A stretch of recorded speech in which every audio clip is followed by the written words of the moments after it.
동천장터로 오기 전 개성에서 유명한 상인이었던 복태는 본래 홍삼을 팔던 상인이었다. 그의 홍삼은 개성에서도 명품으로 소문이 자자했고 많은 사람들이 그의 홍삼을 찾았다.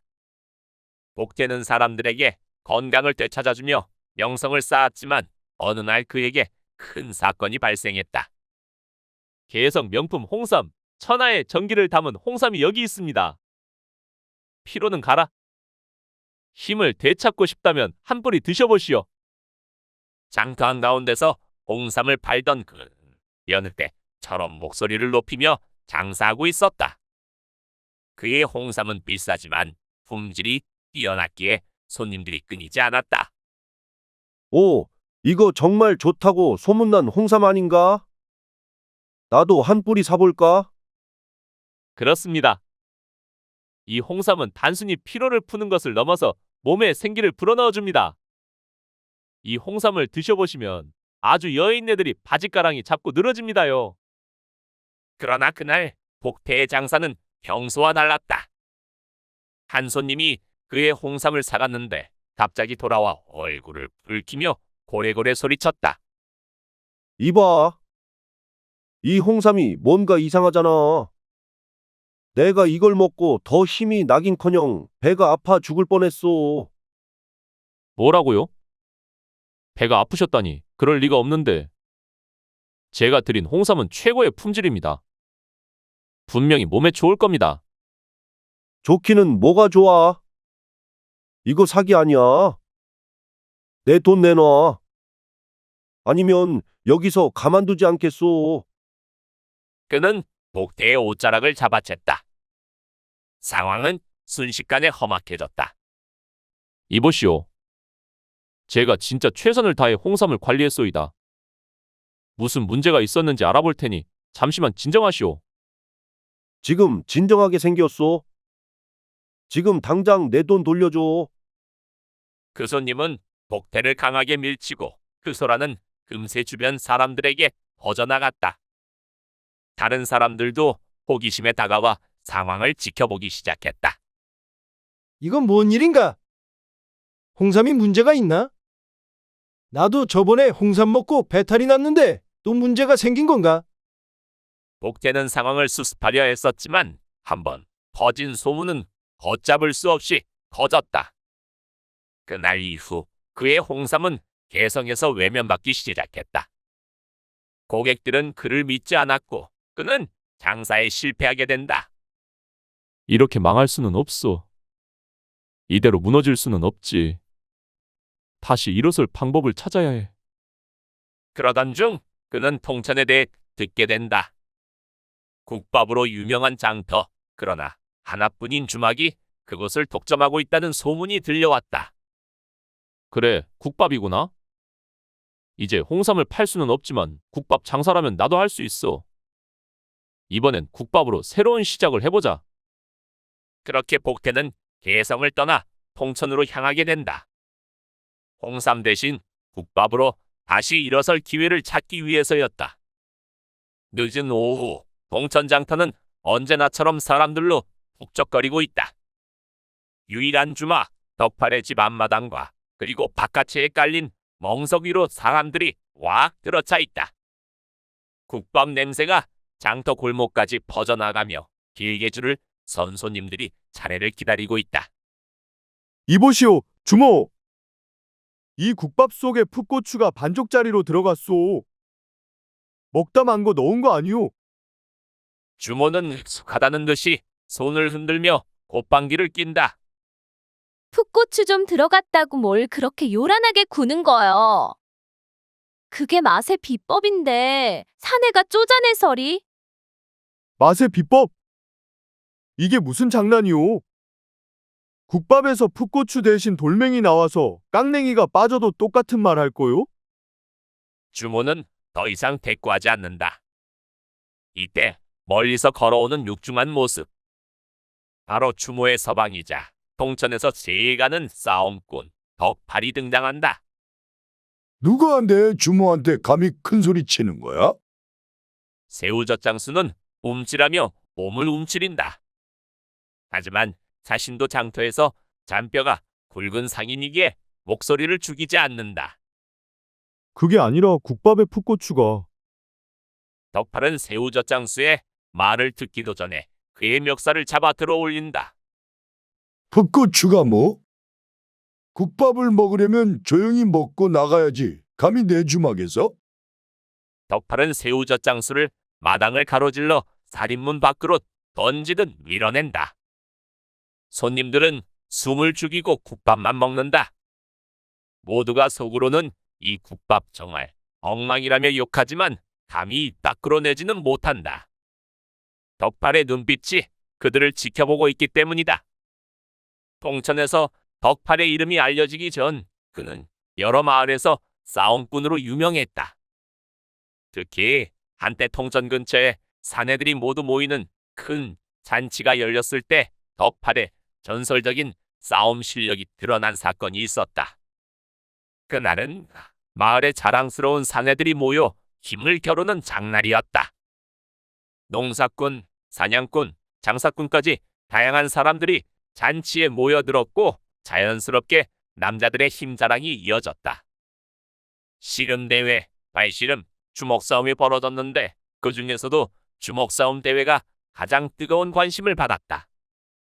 누구든지 참가할 수 있었고 최후의 승자에게는 장터에서 소 한 마리가 걸려 있었다. 사람들이 서로 주먹을 겨루는 동안 덕팔은 조용히 그 광경을 지켜보고 있었다. 그는 특별히 주먹을 자랑할 생각은 없었으나 상대적으로 덩치가 큰 한 사내가 상대를 이기고 나서 과시하는 모습을 보고는 그곳에 나서게 되었다. 여기서 나를 이길 수 있는 놈이 있으면 나와봐라. 통천이고 개성이건 모두 내 손 안에서 놀 거다. 내 주먹에 감히 대들 놈이 없겠지. 주변 사람들은 그 사내의 힘에 눌려 누구도 나서지 못했다.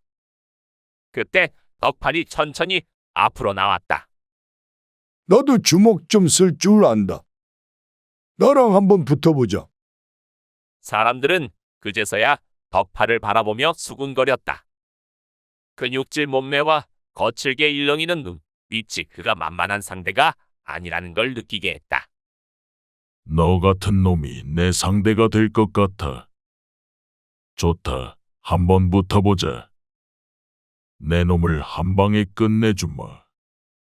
주변은 순식간에 긴장감으로 감돌았고 사람들은 싸움이 시작될 것을 기대하며 주위를 둘러싸기 시작했다. 싸움은 곧 시작되었고 덩치 큰 사내는 거대한 주먹을 휘둘러 덕팔에게 다가갔다. 덕팔은 놀라울 정도로 침착했다. 그는 날아오는 주먹을 살짝 피하며 빠른 속도로 상대의 겨드랑이 아래로 파고들었다.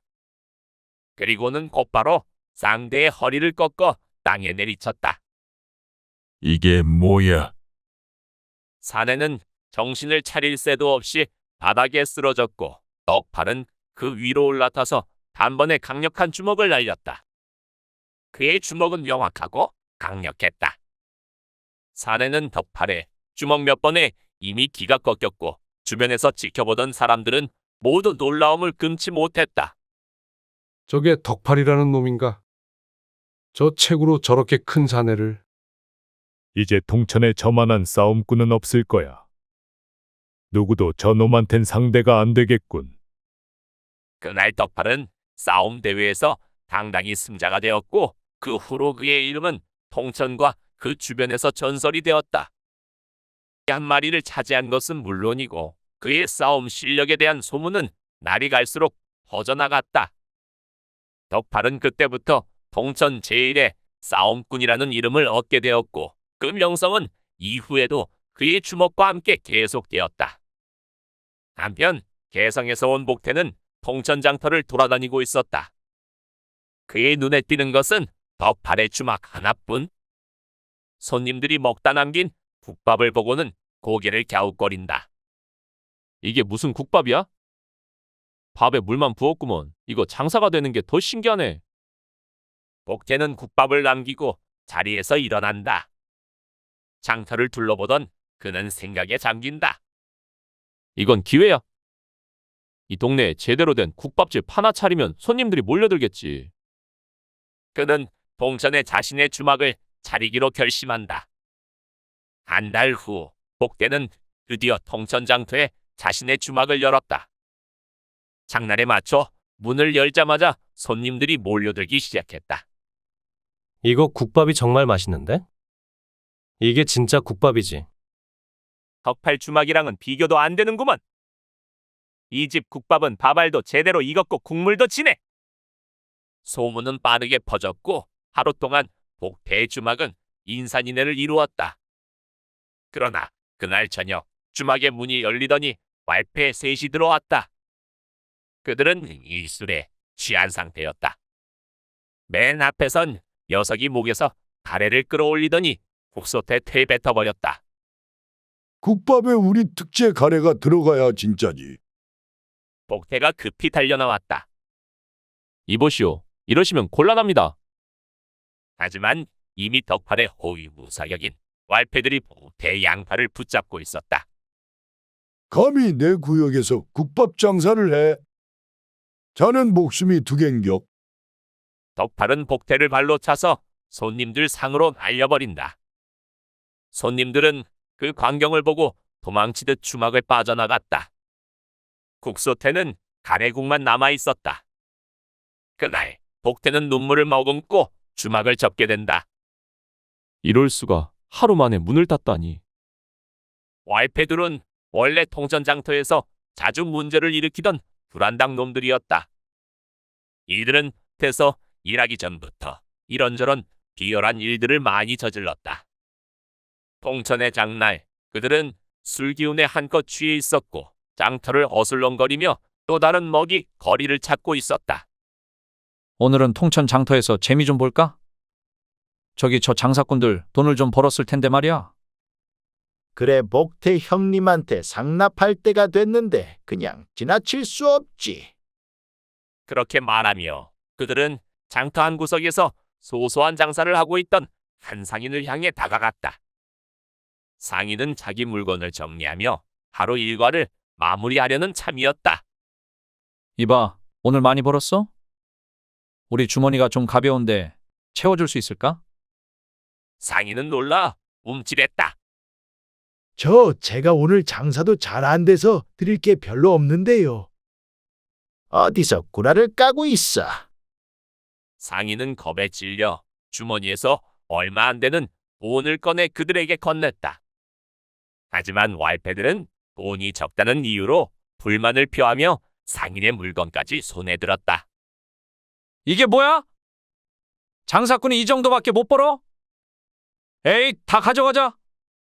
그들은 상인의 물건까지 들고 장터를 떠나려 했지만 그 모습을 본 주변 사람들이 관청에 고하면서 결국 호졸들이 나타나게 되었다. 첫서리가 내린 늦가을 새벽, 동천 감옥문이 열리고 2명의 젊은이가 출감하게 된다. 그들이 문을 나서자 감옥 밖에는 따뜻한 두부를 들고 기다리는 사람이 있었다. 자, 뜨끈한 두부나 드시게. 다시는 감옥에 가지 말게. 두 왈패는 의아한 표정으로 복태를 바라보았다. 당신은? 난 자네들을 알고 있지. 그리고 자네들도 나를 알고 있을 거야. 두 왈패는 고개를 갸웃했지만 두부가 먹음직스러워 허겁지겁 먹어치웠다. 두부 참 맛있네. 그런데 무슨 일이요? 그 얘기는 안방에서 하자고. 복태는 두 왈패를 자신의 주막으로 데려가 안방에 앉힌다. 술잔이 몇 번이나 돌자 왈패들의 얼굴이 풀리기 시작했다. 자네들 덕팔이란 인간 밑에서 계속 이렇게 사는 게 좋은가?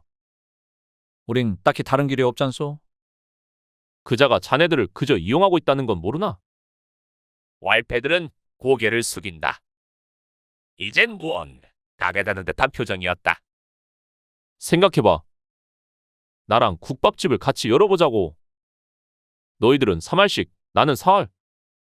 그럼 우리 셋이 동업자가 되는 거지. 왈패들은 그 제안에 망설였다. 우리가 정말로 동업자가 될 수 있는 거요? 우리는 장사를 해본 적이 없는데. 물론이지. 나는 개성상인이네. 장사는 나한테 맡기면 돼. 며칠 후 복태의 주막이 다시 문을 열었다. 이번에는 왈패 둘이 함께 돕고 있었다.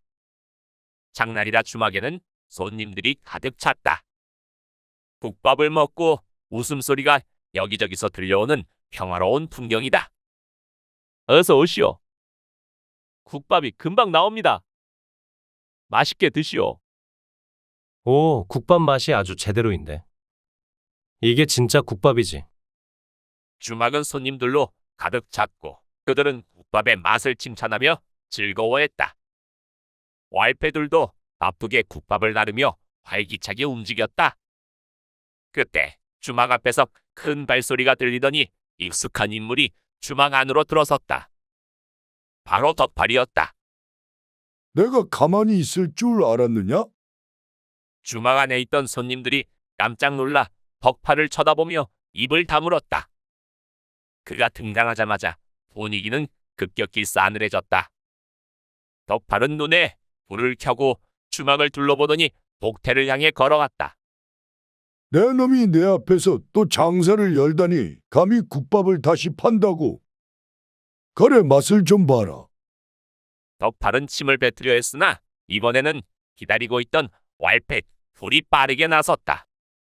덕팔이 가래를 뱉으려는 순간 왈패 둘이 그의 앞을 가로막으며 당당히 섰다. 그들은 이제 더 이상 덕팔의 부하가 아니었다. 형님, 이젠 그만하십시오.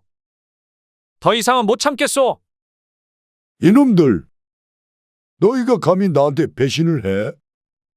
배신이 아니요, 형님.